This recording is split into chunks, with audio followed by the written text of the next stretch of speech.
How do you make business problems disappear? Wrap them in bacon. For business owners, marketing execs, and anyone trying to grow your business, pump your profits, and make more while doing less, welcome to Bacon Wrapped Business with Brad Costanzo. Sizzling hot business advice guaranteed to make you fat. Profits? Every week our chefs will serve you proven recipes for ramping up your revenue. Now here's your host, Brad Costanzo.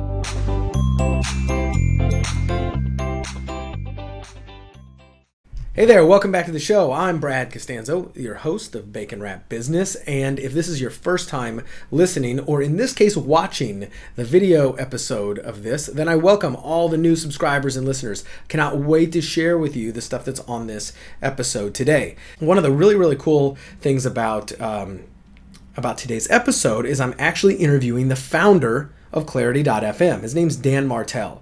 And once more, I've been a fan of the service that he built, the software as a service, which is really a place where experts go to gather to give advice for years. And it was a real blessing to get to meet Dan about 4 months ago at a party here in San Diego. And we got to kind of talking, and then we decided to do this interview together because I really wanted to get in there and pick his brain about some of the challenges that and successes that he's gone through as he's built, I think he's built 5 businesses alone, or, with his team right now. And I believe he said 2 or 3 of them failed and 2 or 3 of them were, wild successes. In fact, I believe he sold 3 of his businesses. The most recent one, just a few months ago, being, Clarity.fm. And although he's still very closely involved with them, he's moving on to some new ventures. And that's one of the things we're going to talk about today. But when I get somebody like Dan on, who is angel funded like 30 different companies, he's originally from Canada, and not that matters. It's just everywhere I see Dan's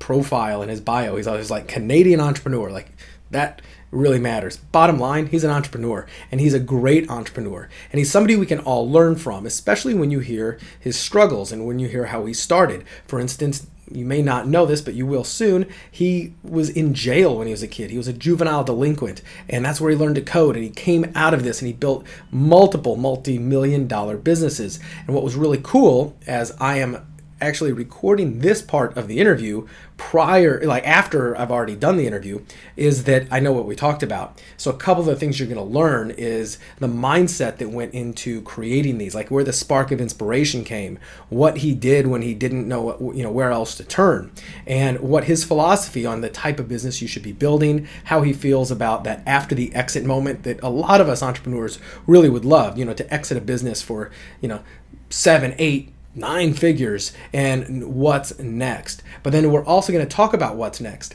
And I'm going to pick Dan's brain for some really cool bacon-wrapped strategies. These are the strategies and tactics that these folks don't like to tell everybody, but I'm going to force him to tell me this one. And I've already heard it as the time of this intro here, and I can tell you it is awesome. And it is so awesome that it is going to change the way that I start to deliver information once I kind of really wrap my mind around this.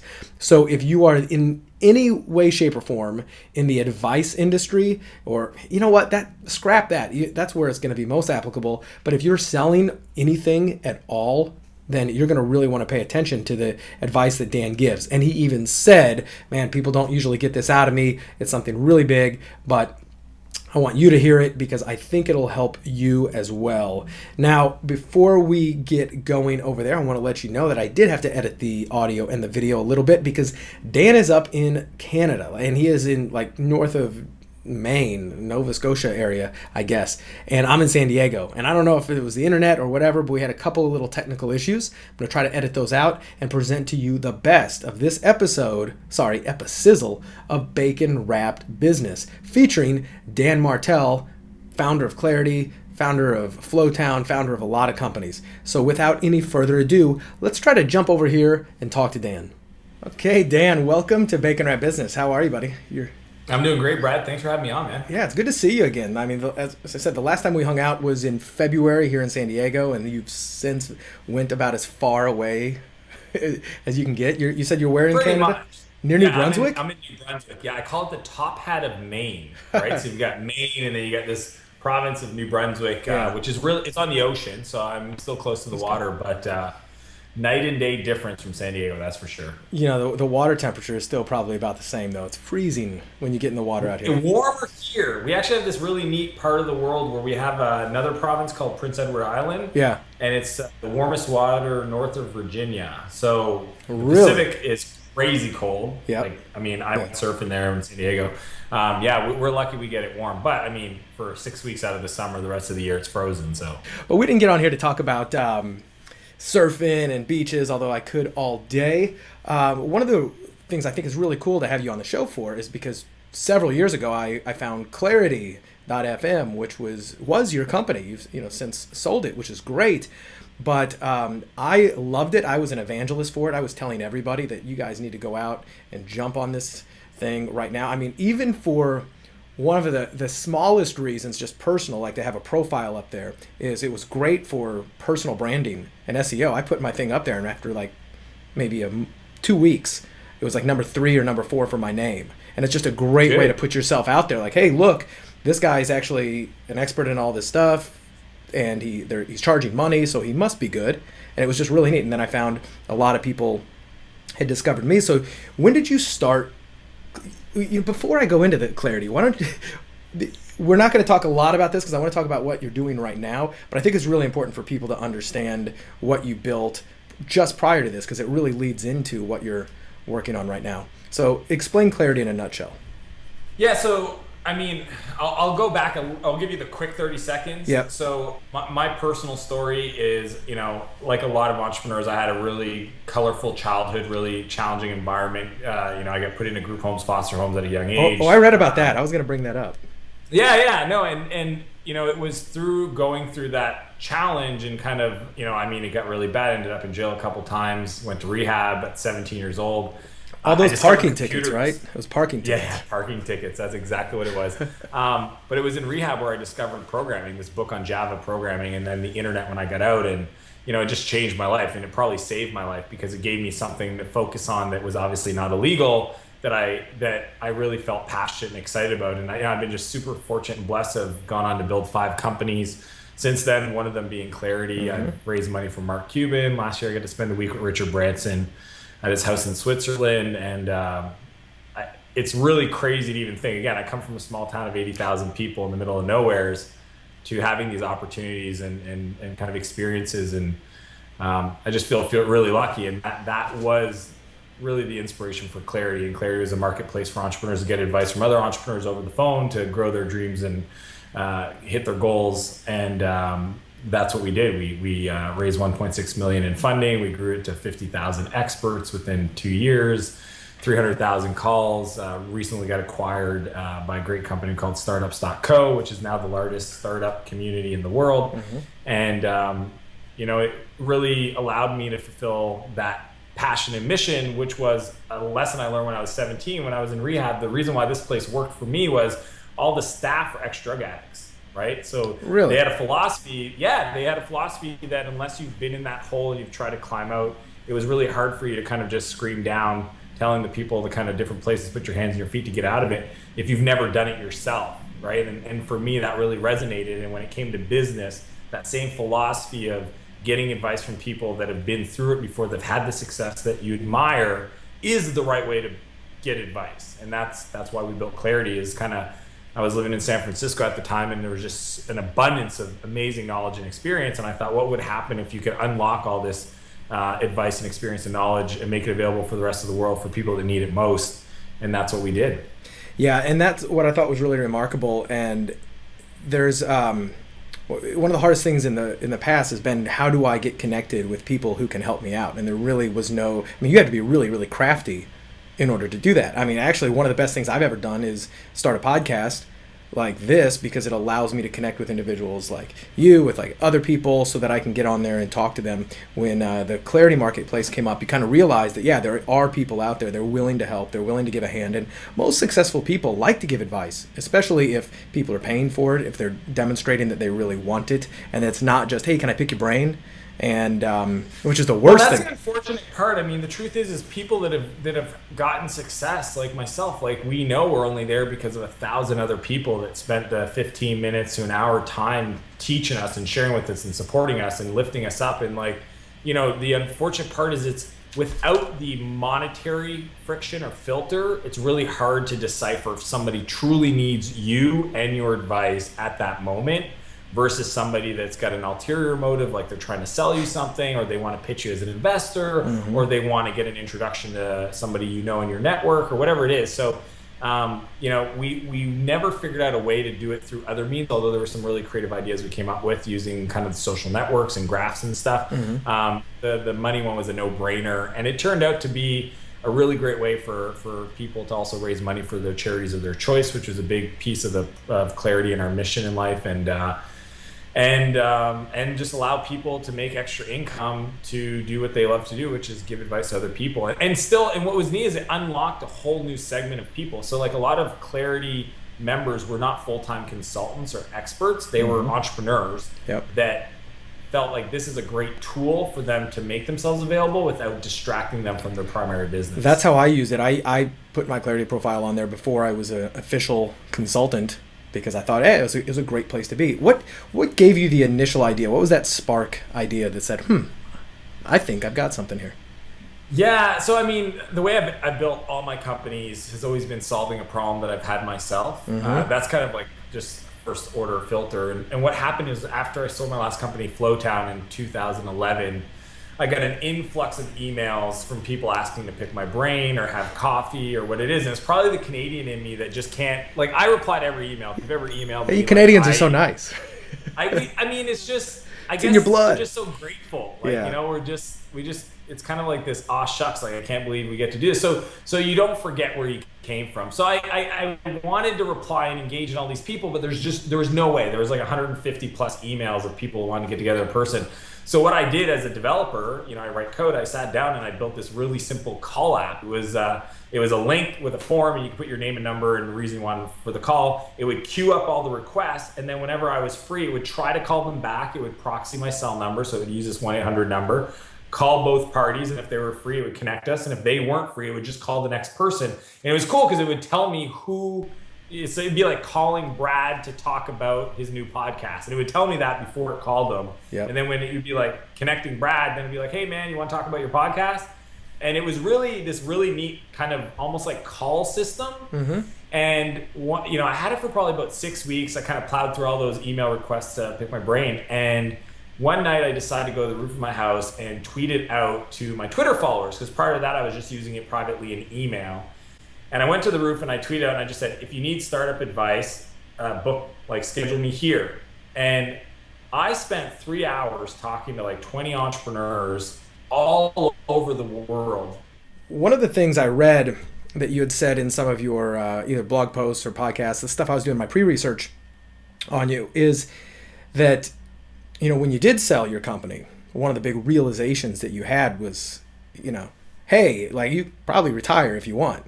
Right? But crap, I'm bored, or I'm just not. It's not all about the exit. And once you get done, especially when you're young and you've got a lot of creative energy. So what was the biggest, epiphany you had when that happened? Because I know there's a lot of folks out there, a lot of startups and founders and people who are the end all be all. The nirvana for them is to get that exit so they don't have to hustle, or at least they think that. What was the biggest epiphany you had when you sold everything? I mean, I was 28 at the time that my third company, Spirit, got acquired. It was like May, so summer was around the corner. I decided to buy a hot tub, a wakeboarding boat, and a cottage. And I thought, what more could you need? I was a pretty young guy.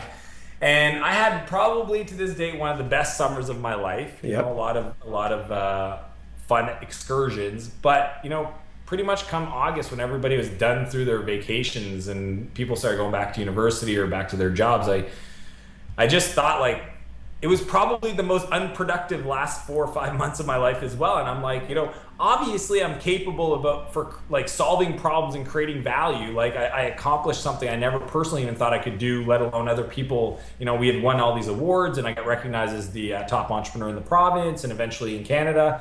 So it was just a thing about, like, especially going through what I did in my younger teenage years, like I didn't want to waste my life, right? And I think that's where the original hustle came to kind of create a business. But then it was like, okay, once I got to this point where financially I didn't need to work, I also had to ask myself, it's like, oh, but am I just going to waste my days by not having impact? And there's actually a great quote, John Assaraf, who's a native San Diego guy, like I finally got to meet. So this is so funny because like 2008, his quote, never met him before, read it in some book that said, ask not if you're worthy of your goals, ask instead, are your goals worthy of your life? I like that. That quote set me on a mission to buy a plane ticket, move to San Francisco. Yeah, that one's a keeper. And take a stab at what I always admired was building a software technology company in the heart of where the smartest people in the world, come together to do that, right? And me being from this small town, and yeah, maybe financially I was okay, but like, I was really a small fish or a big fish in a small pond. Like taking myself out of that scenario and going to a city where I didn't know anybody, didn't know one person, and seeing if any of my crazy ideas would hold water. I'm here. Yeah, it's like, hey, I got some ideas. Let's see if it works. That's great. That quote really set me on fire to try it out. And, it was pretty cool. After I started a company called Flowtown, 3 years later, we ended up raising money, sold that company. And it was while doing Clarity, when I raised my round of funding, I actually got them to wire the money to my hometown because I built Clarity out of Canada. And that was the plan. Like, never thought it would work. But if you ask me, like, why are you moving to San Francisco? I was like, someday I'm going to go learn, and I'm going to bring everything I learned back to this small town of people and teach all these younger kids that were like me that didn't have any kind of people building technology companies around them. And I remember the day one of my investors asked me, they're like, where is Moncton? And why am I wiring my money there? And I'm like, hey man, this is part of the deal, man. I want to build my company there. There's a lot of reasons for that. And that was a really neat 5 years after the fact, came full circle. Oh, that's awesome. And that's the thing is the whole concept of the serial entrepreneur and people who start, sell, etc. There is no real end game for people like us, because I think that when you have the drive and the skills necessary to build something of value, and especially to build something of immense value, then you're done. You don't lose those skills. You don't lose that drive and ambition. You don't lose, because it's never really about the money. It's always this is the thing about retiring, right? Yeah. What I do every day, what I did for my whole life, is who I am. It's an extension of who I am. You can't keep me away from doing what I do, because I absolutely love to do it. So it's like, I just find the whole idea of not getting up and creating the most boring, meaningless life. And that's just not what I lived. And I don't think that's what I was given a second chance to do. And I just can't do it to myself or my family. And I'm not happy. I mean, you read the blog post I recently wrote. Like, I took 6 months off recently. I was going to take a year off. I lasted 6 months and realized I am not happy. Yeah. I've experienced that. I know exactly where you're coming from. You said something like, I'm not an expert because I think I am. I'm an expert because I know I'm a student. Yeah, I mean, that was the thing that actually got tweeted out a lot, right? Really? I don't think I'm an expert, as I know I'm a student. Yes, that's it. I don't think I'm an expert. I know I'm a student. Being a student, constant student, has been one of the biggest, best things I've ever done for my own success. So how has that really affected you? What are you learning right now? What are you really excited about? So, it's kind of one of those things, like somebody asked me today, they go, you seem like a guy that makes decisions fast, right? And that's true. But they go, are you always like that? And it took me back, because I'm like, I had to think about kind of my thinking framework. And here's the way I am, is long-term strategy and like starting a company, it takes me a while. And a while could be 3 months, right? Yeah. Like, to some people that seems fast, but to me that's slow. So I'll take 3 months to kind of go through. This decision took me 6 months, right? But once I decide, I'm full on, like possessed, right? Like consume, like screw anything else in my life. Obviously my family is still important, but like social events and all this other stuff. So because I wrote that post Thursday last week, I've just been on a tear, and really it's just dissecting this industry, right? Some people call it the expert industry, some people call it online marketing, media companies, online education, content creation, whatever you want to call it.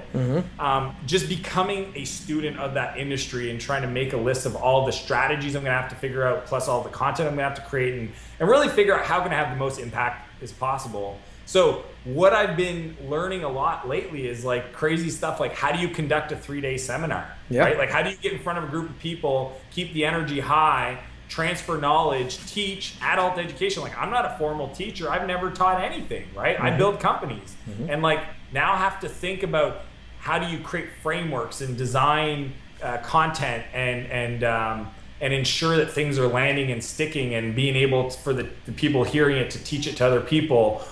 And then writing, right? Like someday I've got to write a book. So like make discipline every day. I write, 1,500 words every day. It's like, just get them done. And a lot of that turns into blog posts or stuff I'll keep for later. But, like I'm really in this really amazing creative space and it's just been super fun, but it's all new to me, right? And I think that's why you reached out, because you read the blog, you say like, hey Dan, we should reconnect, blah, blah, blah. I'd love to, talk to you about what I've learned, because you've been doing this for a while. For me, it's really about just finding the pieces that resonates with me and kind of putting them together. But this is no different than how I build any company, right? I think that's the solve your own problem. So for me, I write content from things that I've experienced and challenges I've had around business and marketing and fundraising and, software and that kind of stuff. And then get inspired from people and say, well, this part really feels good and I'm going to emulate that or model that and for other parts. So I've learned from everybody. I mean, I've probably been fortunate enough for the last 6 months to meet like 150 people in the industry, and some people doing 8 figures and some people just, still struggling, but each one had something to teach me. It's been really fun. That's awesome. So in any of your businesses, what is maybe a few of the really cool things that you've done to provide a ton of leverage? Here's the thing is I'm going to tell you it and it doesn't sound exciting, but it is the most invaluable thing that I do every day. There's been 2 books that I know have been written about this concept. One's called The Slight Edge. The other one's called The Compound Effect. Yep. I've heard of both. Haven't read either. I think they're both in my Kindle on deck. I will read them. Well, start with either one. They kind of talk about the same concept, but the idea is what are some success principles or some daily habits that you're going to do that will over time add to your success, right? So, as an example, one of those things I do personally is I read 10 pages of a book every day. It's a non-negotiable. It happens no matter what. I've been doing it for 15 years. It's just part of my approach. From a business point of view, once a week I organize a founder's lunch or a founder's dinner where I invite at least 4 or 5 other people to have lunch. I actually just had one today at my house. Oh, great. And we just get together with other entrepreneurs.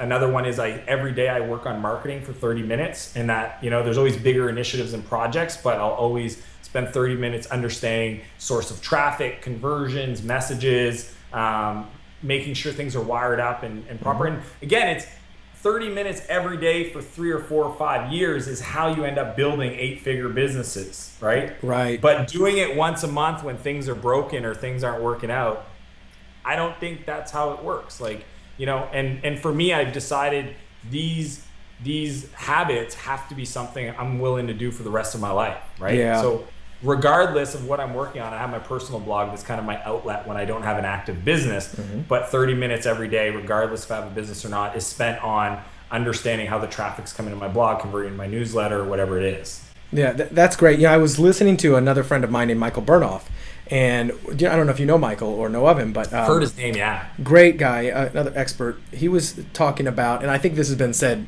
elsewhere, but if you just improve 1% a day, he'll ask crowds, how great will you be in a year? And they'll say, well, 365% better. He's like, no, it's a compounding effect, exactly like that. So, you're improving 1% over day 2. It starts to like 10,000. It's crazy, and that stuff like that resonates with me because it's something tangible that I can hold on to. And I like that you said that because it's important. I've got my little whiteboard. You can't see it over here, but I've got my daily things that I absolutely will do. I write a little bit every day. I will work out. I'll do a handful of things, and I just mark my little every week. I just do my little 7 little things to make sure I do it.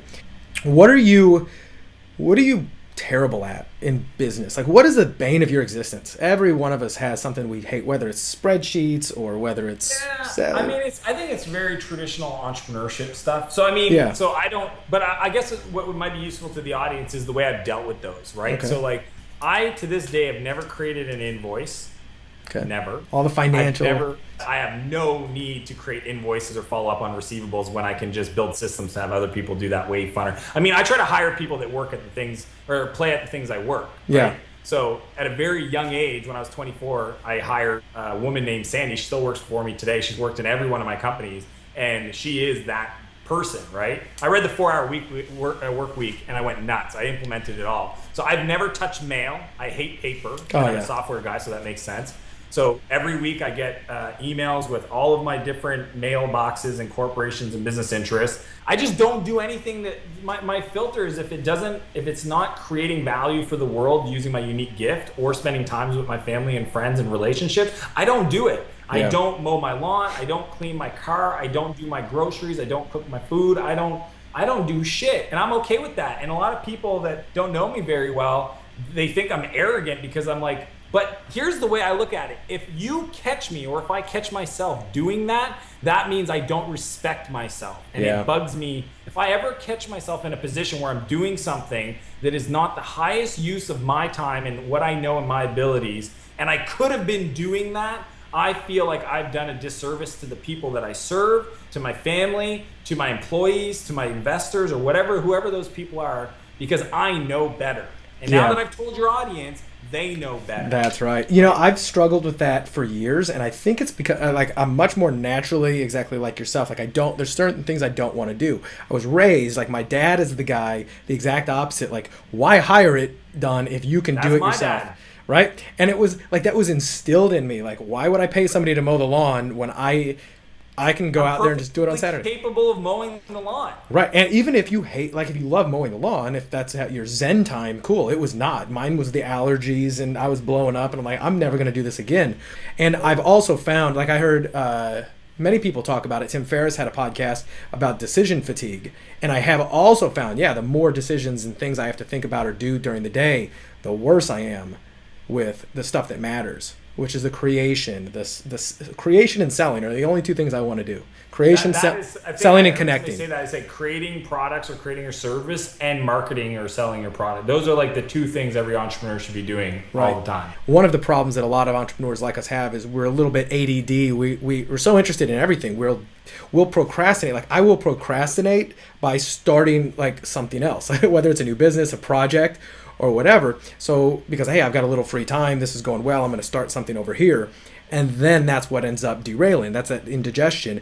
I was reading somebody else saying that the best thing that an entrepreneur with that can do is procrastinate just with your, it sounds so silly, but procrastinate with your hobbies and do that really, really intently, because otherwise you will start other things that are going to require work. It's always a hobby in the very beginning. Oh, I'm going to start a podcast.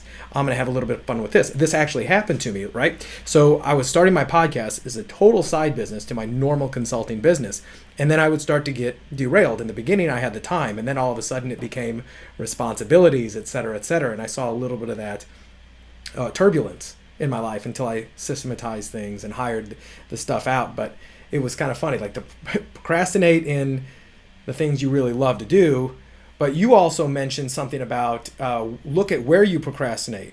What do you love doing? Maybe that's going to create an opportunity for you. Yeah, well, that was, that came from the blog post where I kind of announced what was next for me and kind of the journey of discovering that. And, when I ask entrepreneurs, I've helped other people kind of, because I've built so many companies, people that have sold the company and they're in that position of what do I work on next? I always ask them like, well, what do you do when you procrastinate, right? Like, what is that thing? Do you play video games? Do you work out? Do you clean your house? It's crazy. My wife cleans her house and I still find it ridiculous. Again, we have a cleaning lady, but she has the need. And that when she's cleaning, I know that there's something big going on at work that she doesn't want to tackle. Yeah. And I stopped calling her out on it because, I got to choose my battles, but everybody has their own thing. And for me, I always found like I was offering to help somebody else or take somebody out for coffee and talk to them or tweet out that I could be helpful and do some clarity calls or whatever it was. And I feel like that's sometimes a place where you can look to figure out what you should be doing full time. Because if it's, if you can eventually get to a position where your life is built around that thing that you love, that thing that you default to procrastinate, I think that's when true work is attached to intent and meaning, that it is just unstoppable, right? Like that your ability to create value in the world is uncapped because it's aligned with who you are at a fundamental level. Right. So going forward and helping people and doing this again, because you were helping amazing entrepreneurs, you're doing this great stuff with Clarity. Now you've said that you don't want to start another software company or tech business, right? Because in the near future. In the near future, right? Yeah. Let's say you're brand new out of it, so I'm sure that there's a lot of headaches you don't want to deal with. I mean, the reason I say that is because I actually see a model for building online training courses and content and a lot of value for people, and then monetizing it, and then adding a software product onto it as a continuity product. Like I've seen this as a trend, right? When you see a lot of these guys, I think it's Nathan Barry from he has an authority product. He has ConvertKit.com, right? Or Laura Roeder had her influence courses, and now she has Oscar, right? A social media management tool, and you just see this. So I think there's definitely a possibility within the next 5 years, as I build my audience, that there's going to be a problem that I have, they might have as well, and I could solve that with software. So I don't want to say I'm never going to start another software company. It may not be a traditional venture back like I've done for the last 2 companies. It would just be a hybrid of that. Right. So the model that you see going forward for you, at least right now, is it information products, consulting, public speaking? Is this kind of the model that you're foreseeing right now? I mean, I kind of drew a map. It's actually fun. I'll show it to your audience. Cool. It's hilarious. If you want to know what a high performance entrepreneur does to build a business plan, it kind of looks like this. Yeah, love it. Right, this scribbles. I do that constantly. That's my world domination map. And I mean, I don't know. Like, I'm new to this, right? So what I did is I just kind of found people that had the brand, the execution, the business model to support. Because the thing with the business model, it's not about making money off people. It's really about just the opportunity to have more impact, right? The more value I create, the more revenue, then I can kind of put that back into the marketing and just have a bigger audience. So, it's pretty traditional. Like, I found the model that feels really good is, speaking not so much, definitely going to write a book, definitely going to have a lot of online courses, going to be very focused on kind of vertical kind of topic areas. Definitely want to do some seminars around those topic areas. Definitely want to have kind of an inner circle, higher end group. What are some of the topic areas that, not to interrupt, but what are some of the topic areas that you feel the most passionate? Because business is obviously extremely broad, and you've got background with software, startups, etc. Is that kind of your ideal? Yeah. So it's kind of the way I see it is kind of like, you should always focus on a niche and then kind of expand. So I'd say for the next 2 years, it'll very much be around software and kind of innovative marketing approaches that are very unique to that world that can be applied broader in a broader sense.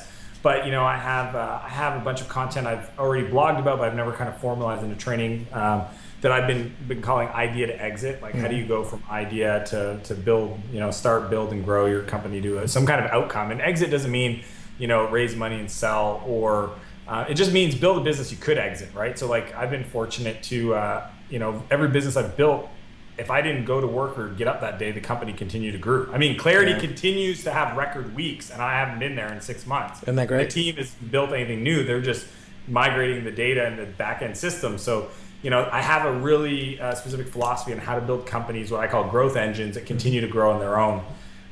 So it would be very much around that for the first 2 years, and then broaden that out to more operational philosophies that I have around building companies and hiring and staffing and stuff. So, and then eventually I want to get more into high performance. Like, I really feel, my last company, so my wife started a company, I started a company, we had a kid, we had another kid 11 months later. We built a house. Then when we had the second kid, we actually built a new house, all in a 2-year period. Oh, wow. You were busy. Still together, happy, love each other. Kids are great. So I feel I have a lot of ideas around life lessons, especially with my background and kind of the craziness that I went through growing up. I've really had to grow from that and kind of learn what things do I want, kind of what patterns do I want to not repeat. Right. So I have a lot of some passions around that I'd like to share. So, but that might be like, 4 or 5 years down the road. So that's the general themes, I would say. And then each one's going to follow a very specific model. I love it. Mm-hmm. I think people still don't understand the power of video. I'm new to this, right? I just started 4 months ago, really building my weekly video submissions, right? Yeah. 4-minute, 5-minute videos. And I've gotten over 60,000 views. I built my email list of 10,000 people and have hundreds of thousands of people visit my blog because of video. I'm building relationships with people all over the world. People that email me calling me their mentor that I've never talked to or exchanged emails with or met in person because of the power of video. And when you believe business is human or business is personal like I do, then if you're not online, if you're not creating video, then you're just missing this huge, 40 Super Bowls worth of views happen every day on YouTube. I know, it's crazy. Like, every day, and you can get in front of your target audience for 2 cents to 6 cents a view. Yeah. And targeting never existed before. That's why, like, when I look at my plan and it's aggressive and there's a lot of work to do, I'm so excited because I know that as long as I produce the best quality content that I can possibly put together and really create a lot of value and results for people, the medium to get that message out there is unlimited. Yeah, it really is. Now, are you, speaking about getting it out there, now you had, probably a decent Twitter following at the moment, when you I put this out. I didn't have a channel on YouTube. Okay. I had no fan page on Facebook. Cool. I had no email list. Okay, which cool. Is retarded considering I'm a marketer. Right, but this is perfect. This is exactly where I want to go. And I want to know when you got that out there, because this is really recent, so it's really top of mind. What did you do in order to get that initial burst of audience? Were you running... There's no burst. That's what it's saying. Every day I write. Yeah, but are you doing any YouTube advertising, for instance? Are you doing any of that? Yeah, no, I have a really... I call it the authority engine. I don't know if somebody has that as a name. Somebody does, but I don't. Yeah, I don't know. I call it that because I like it, and it's the I always think when I name things, I have to have a visual mental model for it so that I feel like it has a good position. Okay. Like idea to exit has this really I can see that, or growth engine. So it's visual, or kind of I can connect to it. But the authority engine, the reason why I like that is because it applies to both personal brands as well as business brands. Like when you become authority in your industry, you're the guy the newspaper turns to for quotes. You're the person asked to speak at the events. You're the person the competitors look to copy. Yeah. Right? And that is a magical place to be in this world. So you put out great content, the best you could do. You shared it with consistent, great content. That's actually been one of the problems I've had on the show is every once in a while, it's typically a weekly show, but every once in a while I'll go 2 or 3 weeks without content. And just because life gets in the way, but it always kind of drives me nuts. And I've seen the trend. When I'm not consistent, it starts to flatten out or decrease. People want consistency. Even if they're inconsistent, they have to be. They want that beacon of consistency in their life. They want to go away for 2 weeks on vacation and come back and know they got 2 shows to watch. Bingo. You know what I mean? And I guess if you ask me the big thing, here's the number one thing. If you are in the online education space, I'm going to give you the nugget that I've spent tens of thousands of dollars to figure out and hundreds, if not thousands of hours of studying.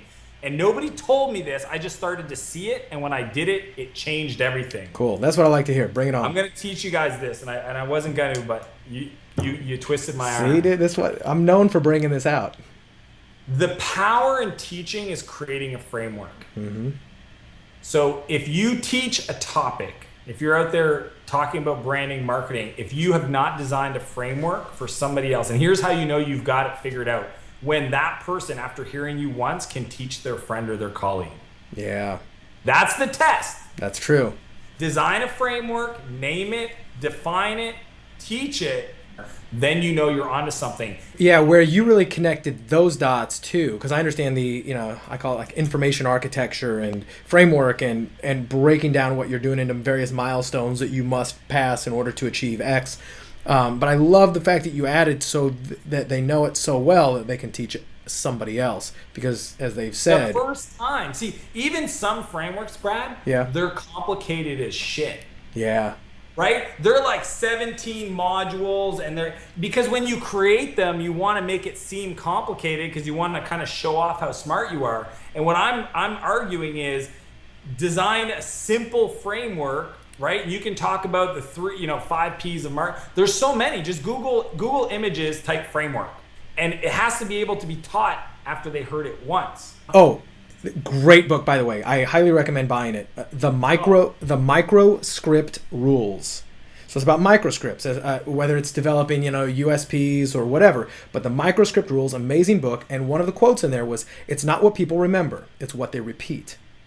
And it's very, very similar. That's my new soundbite, man. That's the one. That's exactly what I was trying to say. Exactly. 10 years from now, I'm going to be like John Assaraf. You're going to be sitting next to me and saying, "Hey, remember when you said that?" But I remember that. Can you get them to repeat it? Because if they just remember it, like you said with Eckhart Tolle's stuff, that's one thing. But if they can go and tell their wife or their friends or whatever, "Oh my God, I just learned how to do this." And all you need to do is X, Y, and Z. There's all this stuff that I've started to piece together from, just basic human learning and psychology that we can leverage to do these things. And when I started doing that, that's when everything took off from a content point of view and my audience started to build. Prior to that, I felt like people, they liked the content, but it wasn't differentiated. It wasn't truly creating value in their lives. And it wasn't something that they could feel like they could execute on. And when I changed that, if you look at my blog post now, there's like an image with drawings and I just use Keynote. Yeah. So I just use Keynote, like it's not complicated, right? But that's what I do. So when you sit down and you're starting to build a framework, how to do XYZ, whatever, build a growth engine, how to build authority. I can show you. Yeah, I would love to see that, because that's like, do you start with the end in mind? Do you start with, okay, well, what are the various? I just draw. I draw pictures. Okay. I just think of what I want to teach. So that one was around brands of distinction, kind of like what makes up brands of distinction. It's like this kind of trinity. And then I did one today around growth stacking product marketing. Yeah. So like trying to design I had this I already have a process. See, the thing is like, I'm just trying to take all the things that I've done and say, okay, what's these functional units of action and activities that I could kind of create? And I write them down, and then I just say, what would that thing look like if it was a visual representation? So is it a triangle? Is it a circle? Is it a square? Is it octagon? And then I try to figure out, does these things fit? And I'll do a bunch of iterations, right? Like I might do 2 or 3 different, I'll just use my pen and just draw out different things. And then I'll be like, oh, that looks good. That feels really good. And then I might share it with a friend on instant message and then get some feedback and then tweak it. And then I'll write the blog post. Right. Now, have you ever seen that book? It's a very illustrated book. I'm going to see if I have it right back here. Business Model Generations. That's amazing. I love that book. However, there is a book, and it's all about kind of selling or drawing visually. It's really about how to represent all your ideas in a very visual way. Because I'm going deep on this. Yeah, I think this is everything. Yeah, I've got it somewhere, and it's really, really good because you're reading it. It's like, okay, if you're trying to demonstrate this idea, draw figures like this. Don't do this. Use symbols like this. So it's really how to demonstrate your ideas, like on the back of a napkin or what you're doing in a way that really, really resonate. And the fact that you bring that up makes me want to go dig through and find it somewhere because it was that good. Dude, I love it. So Brad, it is. I think it's everything. I think it's If you're a service company, your methodology is your product. Yeah. No, you're absolutely right. So the framework is a visual representation, but it's also breaking down the components in a way that it can be easily not only integrated and learned, but taught to somebody else. Understood and taught. Like you said, it's not what I understand, it's what I repeat. If somebody's able to repeat, like, yesterday I did some training at an event I was asked to speak at.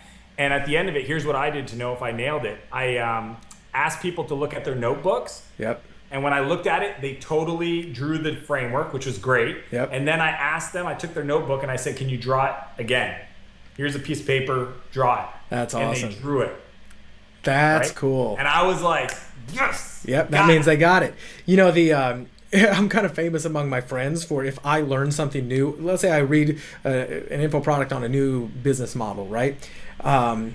I will grab them, and for the next week or two, I will sit down and I will explain the entire business. I will teach it to them. And I know that subconsciously I'm just excited about it and I want to share this. Brad, that's how I learned. That's how I learned. When I was a kid, I didn't read until I was 23. And what changed was I started asking myself, how would I read if I had to teach somebody else after I've done reading? I wrote about it in my blog post. What's next? Here's the things that I know to be true. I can't read unless I know I'm going to teach somebody else. Yep. And so there was all these things I discovered. One of them being I hate being on the beach every day, which sounds nuts, but crazy Canadians. Yeah, it does get boring. And to be able to do what I do now, right? Again, I'm less than a week into it, but to be able to learn and create and model, and it just feels so fun. It's just so cool. Yeah, that is really cool. But yeah, it's the same thing. It's like when one person, when one person teaches, two people learn. And it is a great way, especially if you set people up, if you're doing this consciously as you're creating the courses, tell them, learn this in a way so that you could go teach somebody else, because at that challenge makes me it reframes their learning style. That's interesting. Right. Yeah, exactly. And just tell them, I'm going to teach this so that you not only should be able to teach it, I want you to go teach somebody else, because when you do that, it will integrate so much more. I know when I read a book, a book that I really like, my process is, so I love Kindle. I've almost gotten rid of most of my books. I've had a 5 times bigger bookshelf than this because of the ability to highlight in Kindle, right? And then go online and grab all those highlights and as a document. But then I'll take it another step further because I love mind mapping. So I'll go to a mind map and I'll mind map whether it's an info product I bought, a book, or whatever. The last one I did this was a book by Roger Hamilton called Millionaire Master Plan. It's really an amazing great book. Have you read that? Yeah. Right. It was a really neat framework, and it got to the point where I could teach other people because I could sit down, what would it be about, and I would break it down because I mapped it out. And so my friends will say, "How do you know all this crap?" Well, it's because I actually subconsciously do it. You did more work. It's kind of funny how some people will just attend a seminar or read a book, but they don't really internalize it, or they don't highlight. I mean, obviously the Kindle highlights is fucking amazing, but even prior to that with real books, I would always write in the margins of the book the page number and the quote that I really resonated. Right, It was my version of highlights before I got a Kindle. Yeah, and just that act of taking that moment to go back, write it out, put pen to paper, it allowed me to remember these things and kind of internalize it in a more fundamental level. Exactly. And the problem with the books is I would do that, and I would never go back to the book. Once it was all highlighted, I would almost never reopen it and flip through those highlights. I should, but I'll do those with Kindle. I'll grab them and I'll play with them. I'll grab it on my phone when I'm procrastinating. I'll kind of go through my highlights, which I always really liked. But it's kind of cool that you remind me. This is stuff I subconsciously do. I don't even really think about it. From a marketing point of view. Yeah. No, I was going to say as a marketing tip, what I do is I take my highlights and turn them into quote cards. Yeah. Yeah. Well, so you say as a marketing tip for other people? No, for my content. So as you're reading books, there, Carol Dweck's book on growth mindset. I mean, it's a great book. It's full of great quotes.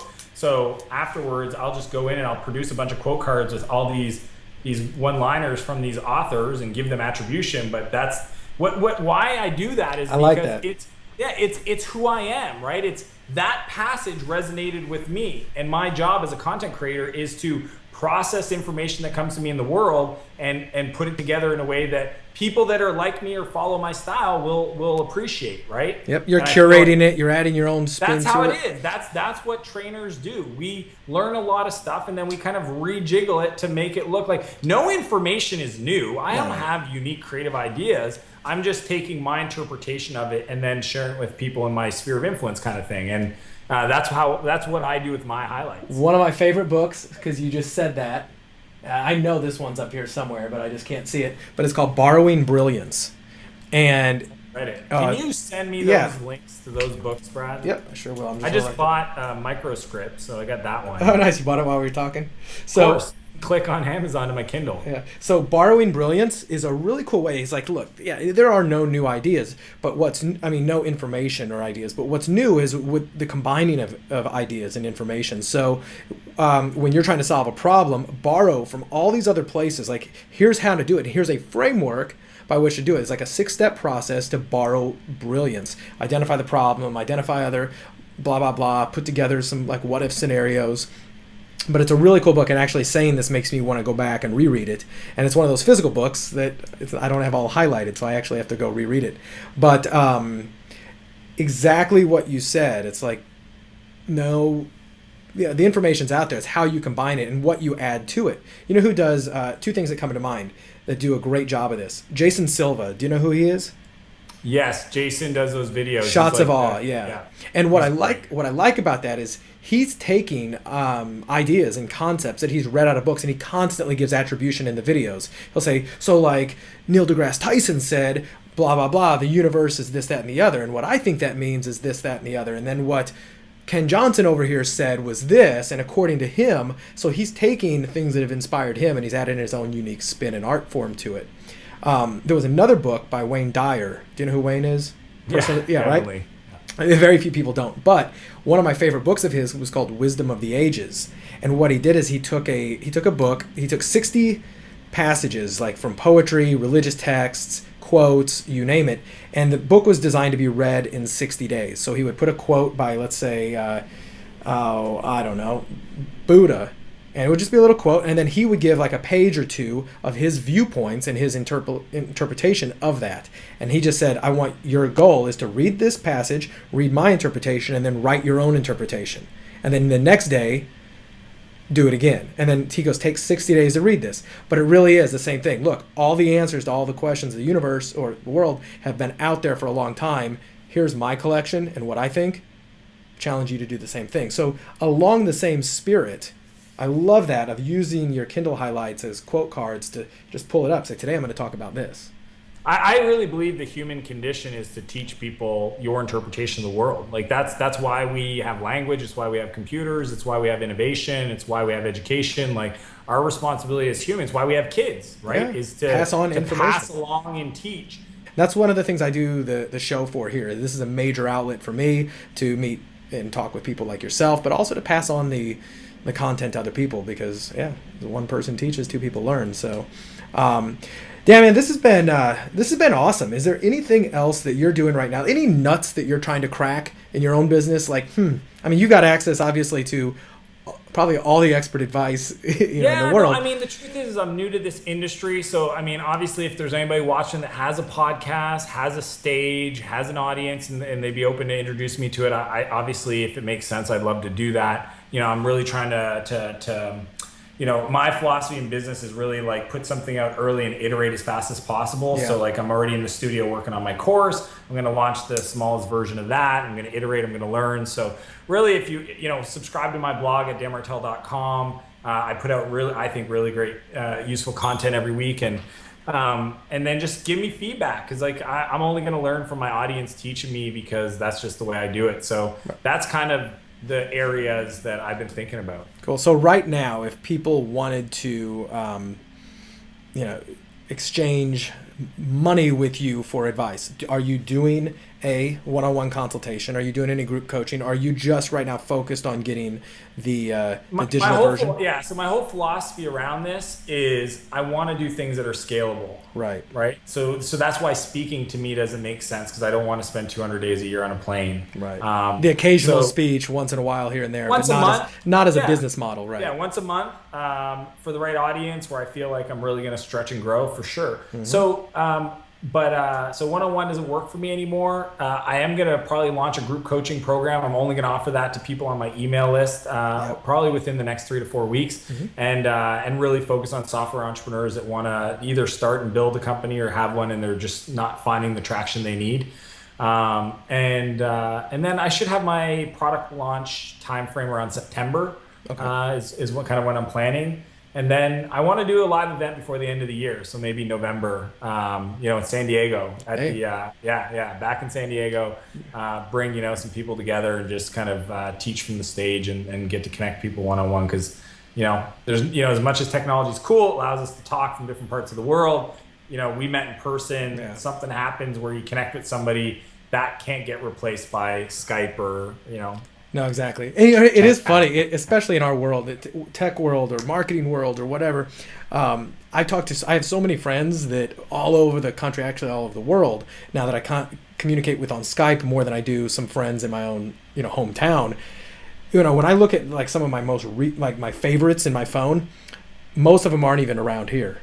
Most of them are all over the place, and you build these connections, and it's amazing when you do have those events and you come in and you give them a big hug. It's like, man, feels like I see you all the time, but it's nothing like in person. No, there really isn't. I'm a big fan of that too. That's why I started my my mastermind, and occasionally I do more events, and I love it. I just, can't get enough of it. But especially in this world where everything's digital and texting.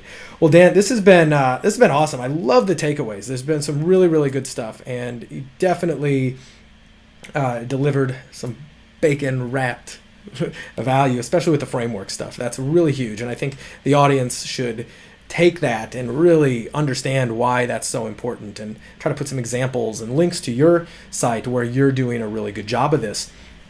If there's anything, Dan, that I can do, people to introduce you to, resources to bring you, if there's ever a question, obviously you can reach out to me and let me know. And send me those book recommendations, man. I'm going to read them. I'm plugging through book every other day, so I need to consume. No, absolutely. And then if there's anybody watching this who also wants my help, you can do this a couple ways. Go to just email askbrad@baconwrapbusiness.com. Tell me your thoughts, insights, questions. What is your biggest challenge? What's that nut that you're trying to crack in your business? I'm happy to help, potentially feature you on a show if you're open to doing a hot seat. I've had a couple of hot seats where, actually I had somebody find me on Clarity. This was great, and they wanted to ask me some questions about, I forget what it was, maybe about a landing page critique or something marketing related.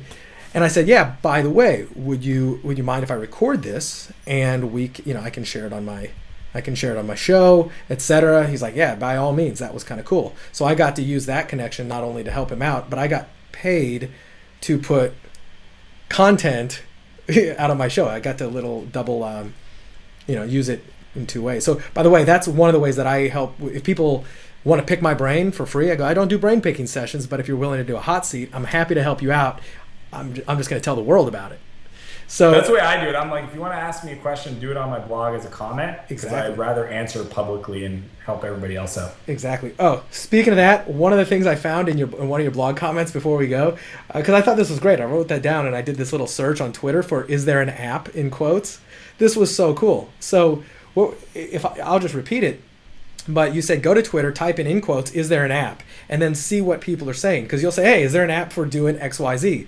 Is there an app for this? And you might just get that moment You can do that for any idea you have. Every right. idea. Like, I think, if you ever think like, oh, people must be looking for this. If you can't find somebody that's ever tweeted in the history of Twitter, tapping into the social consciousness of the world, then you may not want to get into that business. Yeah, product validation. There was a... if you're very familiar with the t-shirt model, right? The Teespring t-shirt model, where you come up with funny slogans or whatnot. Yeah. Exactly. So one of the strategies there being, go into, quote, "I need this shirt." Because people will post that, like, oh my God, I need this shirt. And they'll take pictures and they'll tweet it out. You just might, that's how people do product research. Like, oh, okay, cool.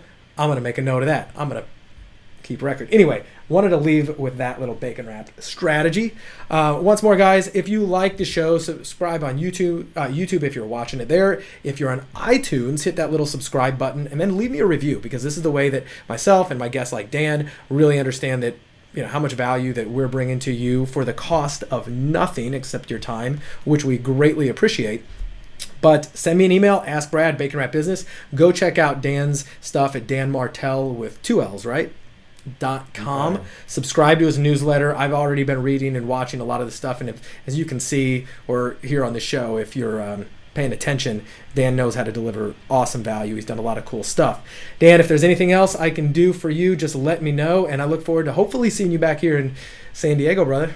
See you soon, Brad. I appreciate the opportunity, and thanks everybody for watching. Thank you.